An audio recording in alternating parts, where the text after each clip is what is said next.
have made the decision to pack up and go. Please join us on our road trip around Australia. This marks our first week on the road living full time. We headed off to Pinjarra. It wasn't the start that we wanted, and we had to turn around and go back home due to some sad news. We returned back to our campsite late last night. Today, the kids are doing a whole different type of schooling. They are going to be junior zookeepers for the day. What a grand way to start the first day of our big adventure. The boys were so excited to be zookeepers for a day. We are at Peel Zoo.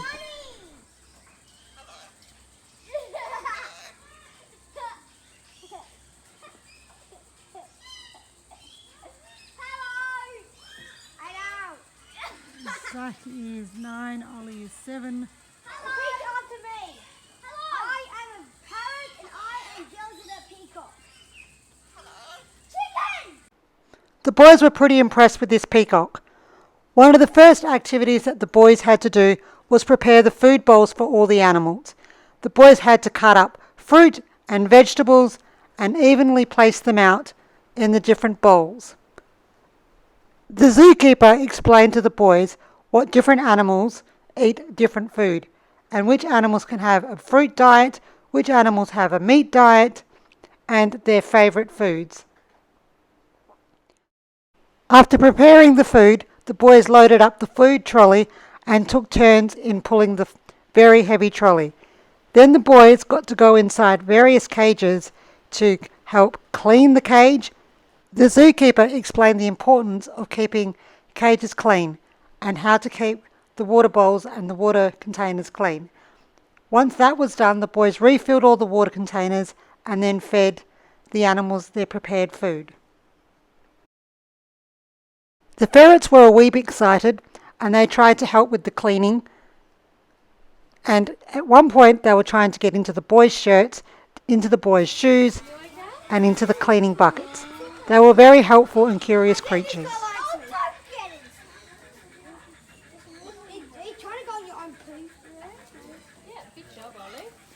I think someone's sleeping very It's kind of cute when he comes up. Hey, I haven't really seen him a paw of you. Alright, is that going to come to the next corner? Oh, Emily? Yeah, once again. Get sure it's not stuck there. Thanks. Oh, but you can go to the bathroom. It's fun. Zach, and last corner up here, buddy. There you go. How much here? Yeah, can you see it? All the black stuff. Careful. Don't eat it. That's not. Oh, they're just smelling it. That's not. They like touching the back. Sorry. See, this little fella, he was helping out to make sure that his cage was nice and clean. What a great little supervisor. It was such a great experience that the boys could identify the animals in person, that those that ate fruit and then those that ate the meat. The animals were all very excited to see their little visitors dropping off their food. These little creatures were so cute and are very shy, but they were very happy to have their breakfast. Then it was time to feed the Tasmanian devil. This was an interesting concept. The boys were warned that they had to stay behind the fence, as these little guys are meat eaters and would not hesitate to eat 10 little fingers. The Tasmanian devils were quite hungry and very excited to be getting their breakfast. Can you just drop it right in front of him there? Yep, go. Good boy, Nasta. Nearly, buddy. Nearly. There you go. How is he or she elderly? He's elderly, yeah. So sometimes if we don't wake him up, he's too heavily asleep. Pay attention to you. I know. Come on, you two. Half asleep this morning, Smells are we? weird around them.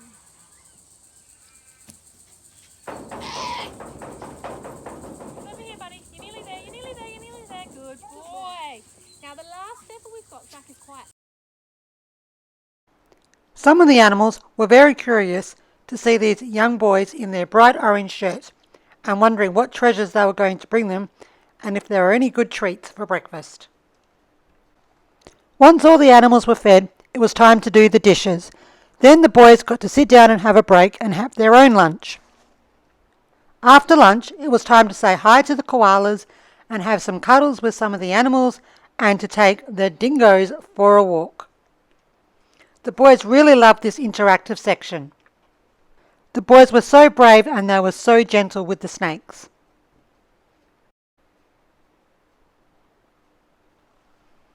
Then it was bird feeding time, and this is why the boys have been supplied with hats.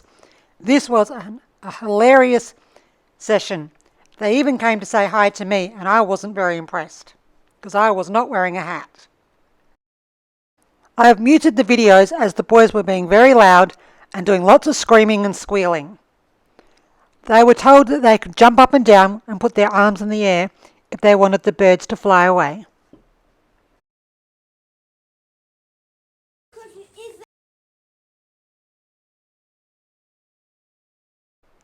It would be fair enough to say that this was one of the highlights of the day. The kids absolutely enjoyed the birds landing on them and coming up to them for food. The boys continued to talk about this for the next couple of weeks. It's alright, Zach. Just remember not to yell, okay? I'm right here. Ouch! The less you move, the easier it is for them. It's a Zachy tree. It's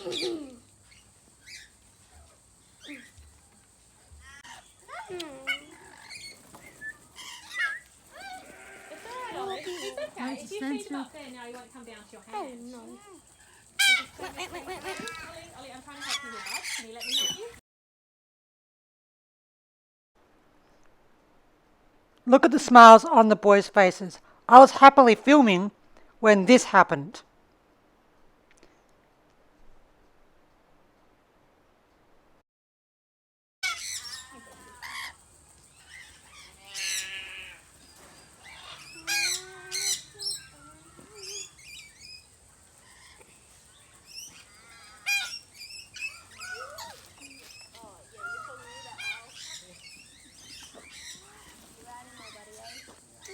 This is my birdie. He's You're doing really well. This is so cute. Me too. Good job, Ollie.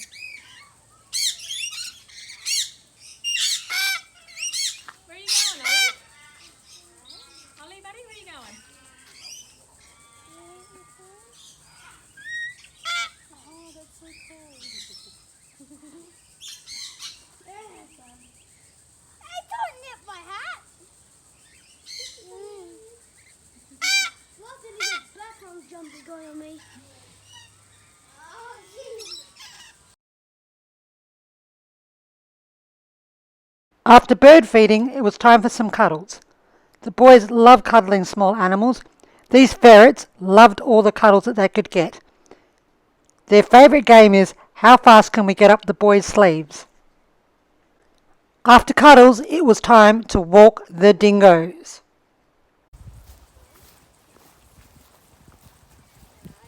We are going to have to go along the edge of the road when we get to these trees up here. So we just stay as close as we can to the bollards, but just keep your eyes peeled. I'm tired already. Out walking? I like ferrets. Yeah. Stay nice and slowly behind. So come back with me. Come with me. Yeah. We just want to give them a bit of control of her.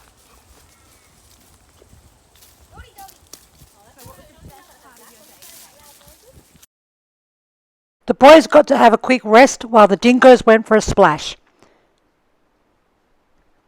For this activity, there were 2 zookeepers close by to the dingoes. Because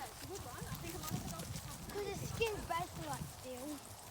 Oh look, you can see the spoon built in the paddock with the horses. See, there's no horses there right now. Oh, look at it.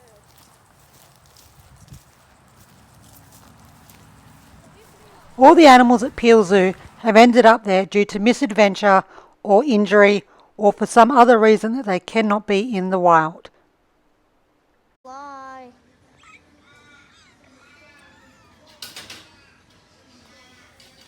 I wonder what please get the fly. You nearly got the fly. Yeah, eat flies.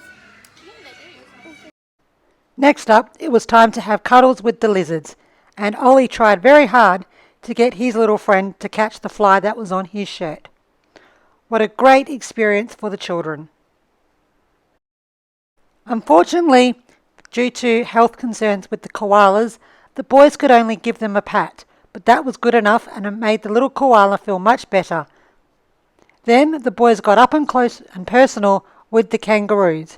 They got to pat them, they got to feed them and say hi to the baby joeys. The boys helped cut these carrots up earlier in the day, and they even had a few other people that thought, hey, where is my carrot? Can I please have one? These hungry baby alpacas have just had a haircut. They look so cute. I think one of the alpacas must have told the other alpaca that there were carrots to be had, because all of a sudden we had a lot of alpacas, even a goat, and I think it might have been a deer. Don't quote me on that one. And look at these little guys. What a way to finish the day feeding the little sugar gliders. If you get the opportunity to bring your child down to Peel Zoo to be a zookeeper for a day, it is well worth the cost and well worth the experience, and I highly recommend it for anyone. The boys were presented with a certificate at the end of the day. And here they are with their lovely zookeeper having a photo.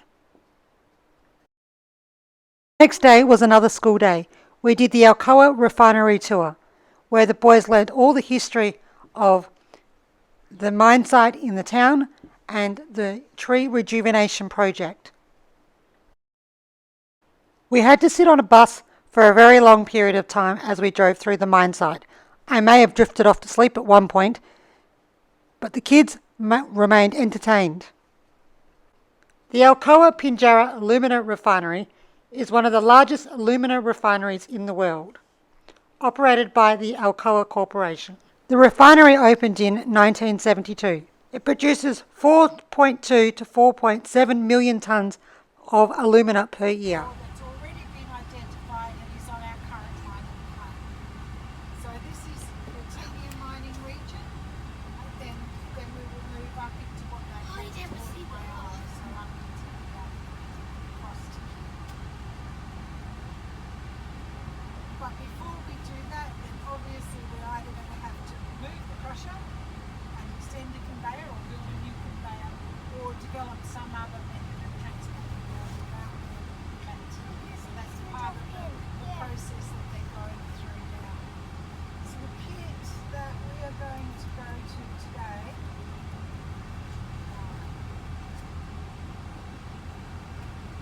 is just up here. So a nice short distance for us today, but then the other pits that they are using will be right out on the edge here. So what we try and do every day is choose 3 different areas to mine, and the idea is that over the 10 years that it takes us to mine all of this ore, we will have an average 5 kilometre walk distance, and that's why we have all of this ore cleared all the way out here, so that we can balance this 10 We are or in 12 kilometre walk Pinjarra. distance by having something that's only 1 or 2 kilometres away. And the mining And the other thing that we balance is your brand. working. And the big truck is So tipping historically, rocks. when these crushers were first designed, we're looking at in the future how can we do this, and there was lots of head scratching and It's saying, dropping! So I gather they still consider it very challenging as to how we're likely to be able to do that. So you can see, of course, the water spray comes on to minimise dust. Now the guys that are operating the crushers are sitting in the little grey coloured Adco cab. Historically they would have literally been based up on the crusher. So the cab just below the roof level on each of the crushers. Low loaders are used for moving all the tracked equipment around mine site. this is a little scratchy similar to the one that we saw. Oh no, it's got a different bucket configuration, so that must be used in moving timber, because there's too many holes in that for it to be able to be picking up dirt.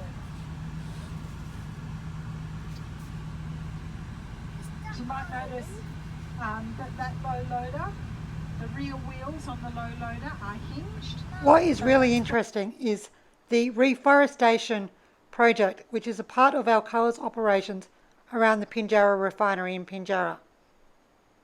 After mining bauxite, they restore the land back to native forest. Only mining is they are bringing their bauxite up and dropping it here on one of these stockpile areas close to the crusher. And then that, so you'll see him turning off to the left just now, and he will take that in, drop it onto the stockpile. From that stockpile area, it is now available to us 24 hours a day. And when we want, so for example, this time of day when we've got... When they clear the site for mining, trees and vegetation are removed carefully. The topsoil is stockpiled. This is critical for later restoration. After mining, the land is recontoured to natural shapes. Drainage and soil and structures are rebuilt. The stored topsoil is spread back over the area. This soil contains native seeds and microorganisms. Then thousands of seedlings are planted, including jarrah, marri and banksia, and understory shrubs, to rejuvenate and rehabilitate the land. Because there's nothing in the back of the truck, but you should see first load goes in, it should pop up to 25. But we're finding with this particular fleet, this Komatsu fleet that we've got at the moment, that's not been particularly reliable. So we've developed some technology which is weighing the ore in the bucket and then digitally sending that information back to dispatch so we can calculate the number of tonnes that are being mined from each pit. So we have a dispatch office and they basically monitor and manage the fleet operations. Any problems are reported to them. They're the ones that tell the guys who's having lunch when or who's having coffee when. Any problems are reported to them, and they've got multiple screens. So you might notice as the truck comes through, on the side of the truck they will generally have a digital readout, which is... The boys loved watching the soil being loaded onto the back of the truck and then the trucks driving off. I suppose this appeals to 7 and 9-year-old boys, or girls for that matter. Even I was fascinated watching the trucks getting loaded up with all the soil.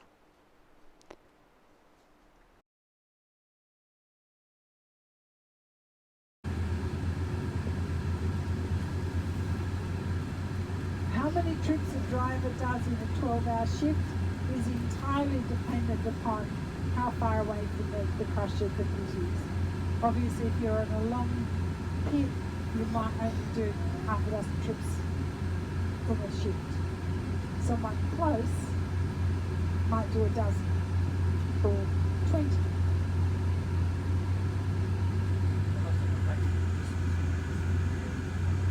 So the wear on the tyres and how hot the tyres get is a big factor in summer, because obviously the warmer the tyres are, the more likely they are to be damaged.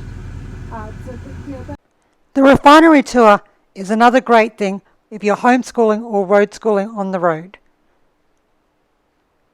It provides a very extensive history and information about the processes of refinery and restoration of natural forestation. After the mine tour, we had a spot of lunch and then we headed into town to do a history lesson with a nice walk around town. After spending the morning sitting on a bus, we decided to take a walk around town and do the Heritage Trail. This was a good activity as the boys got to learn how to follow a map and find the various locations. There are various sites in town and buildings with little informational signs about the historic information pertaining to that site. The Heritage Trail provided the boys with a history of the town of Pinjarra and its importance in the colonial days. We saw some homesteads, the site where the butcher shop used to be, a well, and we even got to go inside a museum and see some fancy old fire engines and how they used to cook in the old days, and we even found some old petrol pumps. The Heritage Trail runs through town along the Murray River foreshore. Key stops along the trail include the Edenvale Heritage Precinct, which is a historic homestead and gardens, the Pinjarra Suspension Bridge, which crosses over the Murray River, the Pinjarra massacre site between British settlers and the Noongar people in 1834. It's a place of reflection with memorial signage. It is very important for understanding Aboriginal history in the region. It includes the Murray River foreshore, which has shady walking paths and picnic areas, and you may see a bird or two, maybe a kangaroo if you're lucky. After the massacre of 1834, the early Europeans settled down to make farms and grazing land available. Pinjarra became an agricultural centre due to the fertile river plains. The arrival of the railway boosted transport and trade, expanding farming to cattle and crops. It became an important regional service town. Then along came the 1960s with the change in trade to bauxite mining and alumina refinery. That's alumina refinery. The Heritage Trail provides a stunning walk along the Murray River. There are lots of interactive signs which provide detailed information about the importance and the heritage of Pinjarra and what each site represented in its part in the history of the town.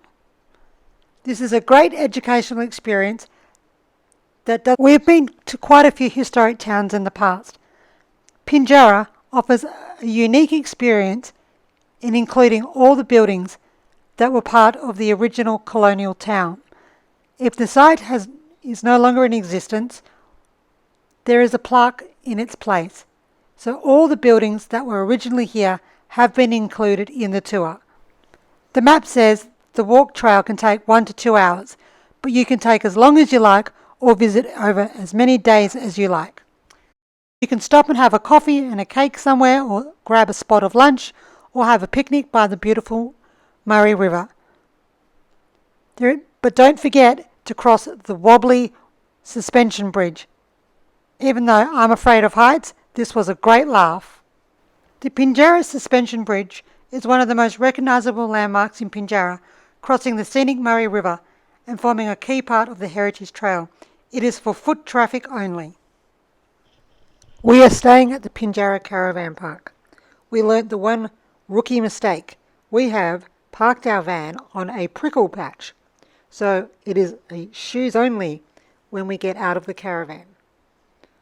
And now our outside mat of the caravan is covered in prickles. The Pinjarra Caravan Park offers powered and unpowered sites. It has cabins, a swimming pool, a playground and barbecue areas. It's a peaceful setting with lots of wildlife like kangaroos and very noisy birds. It is such a beautiful, peaceful, relaxing place to stay. There are ruins of an old mill on the caravan park site. There are lots of fields where the kids can sit down and play, and there's free roaming horses, and it's such a natural setting. Here are the little ones playing in the leaves. The caravan park also has a book exchange near the camp kitchen, which was quite handy because we had a lot of books to give away. Today's school activity was a physical one. So today they got to be monkeys in trees or birds in trees. Here they are doing the high ropes course in Dwelling Up. I'm not a fan of heights, but it was so much fun. Hi. Hi. Come on, Ollie. Hi.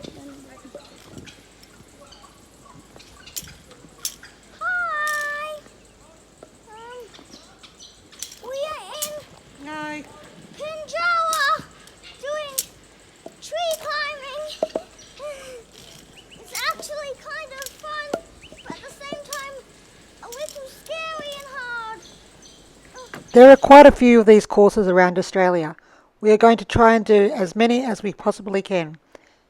These activities are good because they help with hand-eye coordination, upper body strength and problem-solving skills.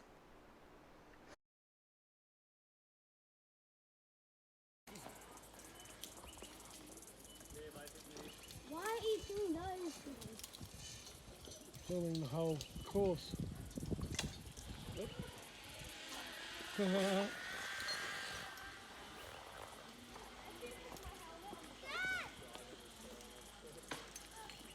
Oh, mamma mia, el frío.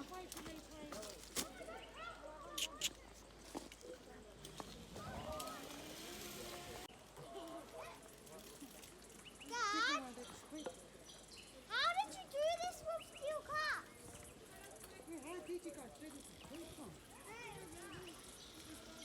How did you do this one though? Because you're too heavy.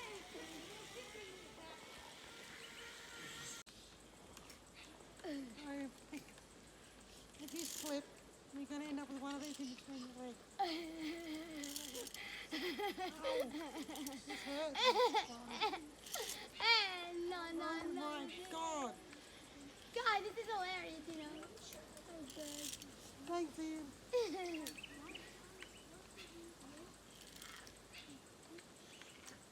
Oh,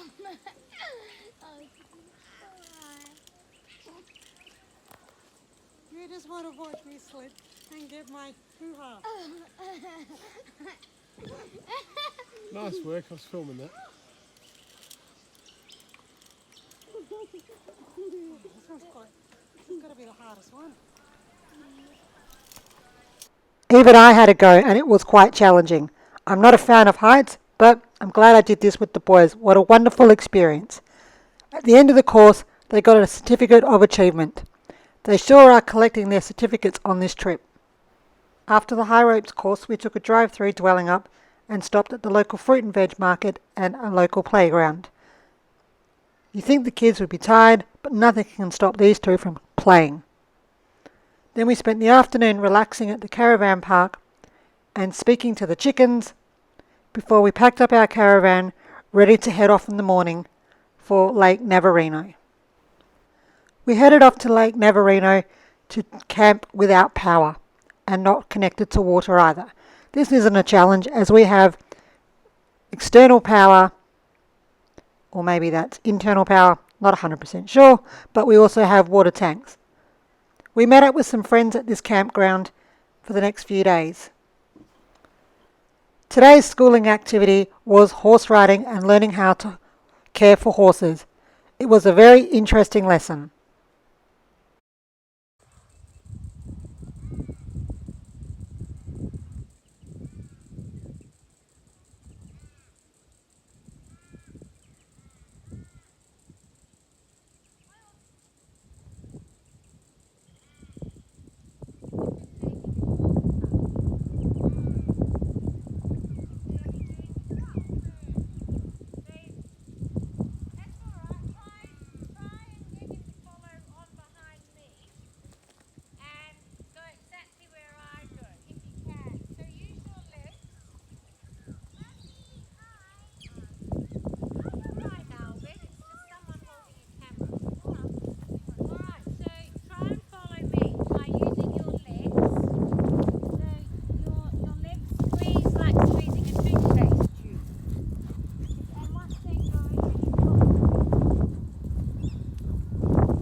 Hey Ali. Hi.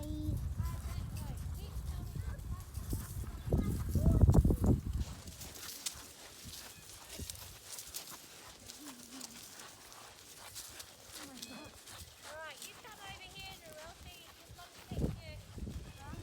Oh, that's alright, you can go down that way. Charles, don't follow me, please. That's alright, we're just going in the right direction. For some reason, the lady made me feel rather stressed. She didn't exactly have a welcoming vibe, but the kids really enjoyed riding the horses and learning about all the different types of horses and how to care for them, how to brush them, how to feed them. It It was an enjoyable experience, but I must say I was glad it was over. I was glad that I actually got to experience this with the boys.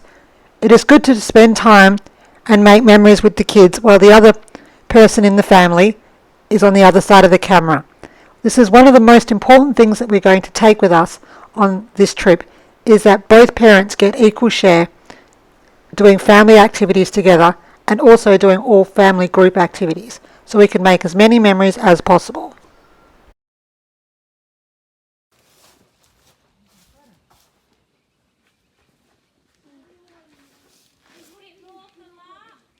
Hold it up to him, Ollie. Ollie,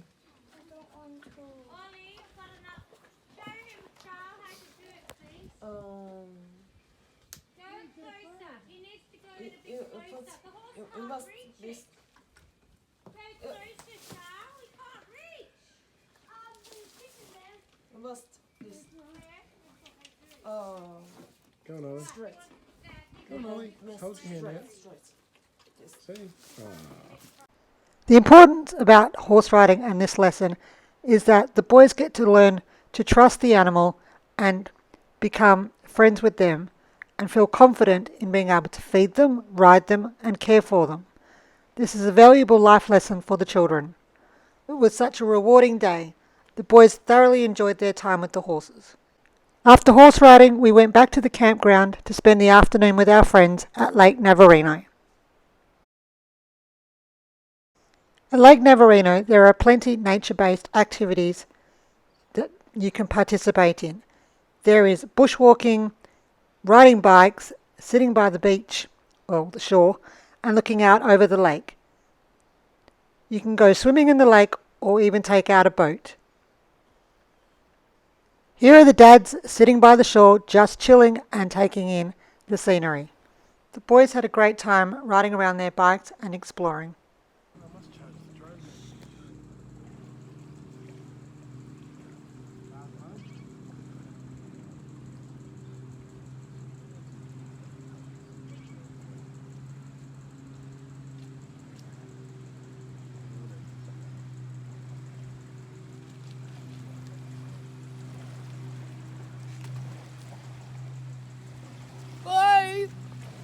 Hello. What are you doing, Mum? Move it. Sitting here after letting you guys ride around. Lake Navarino is also known as Waroona Dam. It's set in the Jarrah Forest Range at the edge of the Darling Range. There is free camping and paid bush sites around the dam.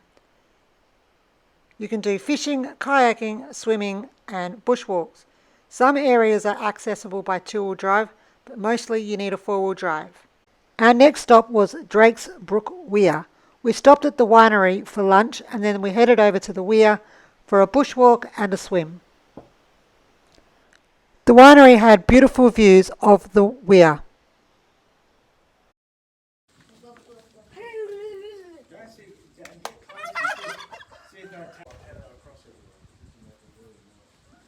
Those are the turkeys.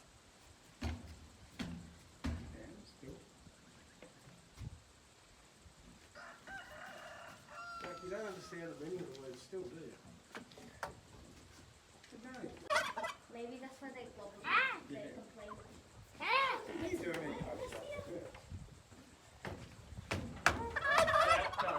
But that's what makes them do it. Hey, everybody. Guys, Zach. We spent our last day at Lake Navarino swimming in the dam, creek, water body, whatever you want to call it.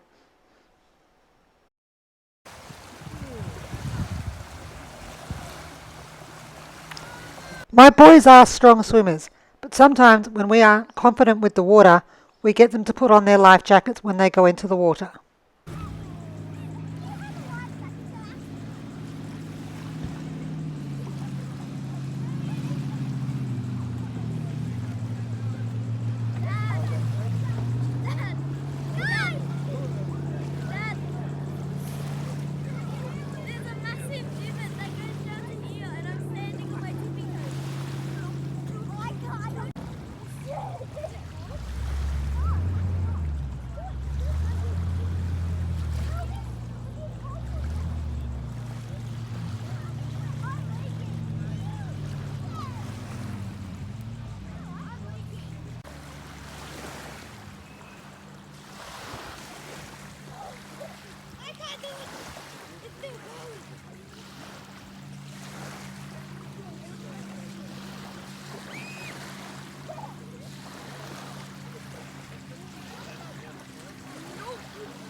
After a busy day of swimming, it was time for barbecue dinner and playtime in the annex.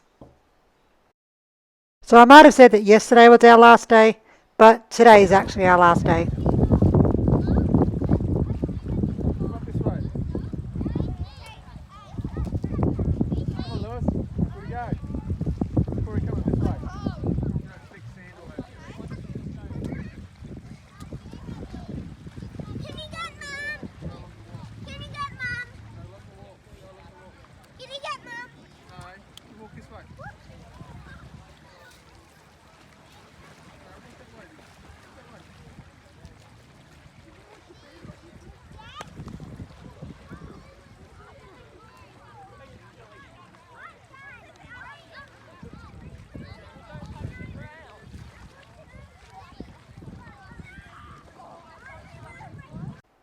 The boys spent the day in the water swimming and jumping off the floating pontoon. Please note the floating pontoon is not always there. It is a seasonal activity and is brought out by the rangers when it's safe to be there. After all that swimming, there was some quiet time playing on the seashore, river shore, anyway, the water's edge. And then we did some schoolwork. Oh, drats, schoolwork. Yes, we got in a quick 10-minute reading time and then we went for a bushwalk. Of course, not every day is a holiday and schoolwork has to be done. We walked through the noisy scrub bird trail. The boys had one job and that was bird spotting. Then it was back to the caravan park to pack up, even though we were reading whilst walking. Please note, you need a park pass, a paid park pass to get into Lake Navarino campground. Did you spot the animal or two? Thank you for watching. Before we go, we have left you with a fun fact. Please join us in our next video for week 2 of our adventure. Do we stay in WA or do we cross the border to another state?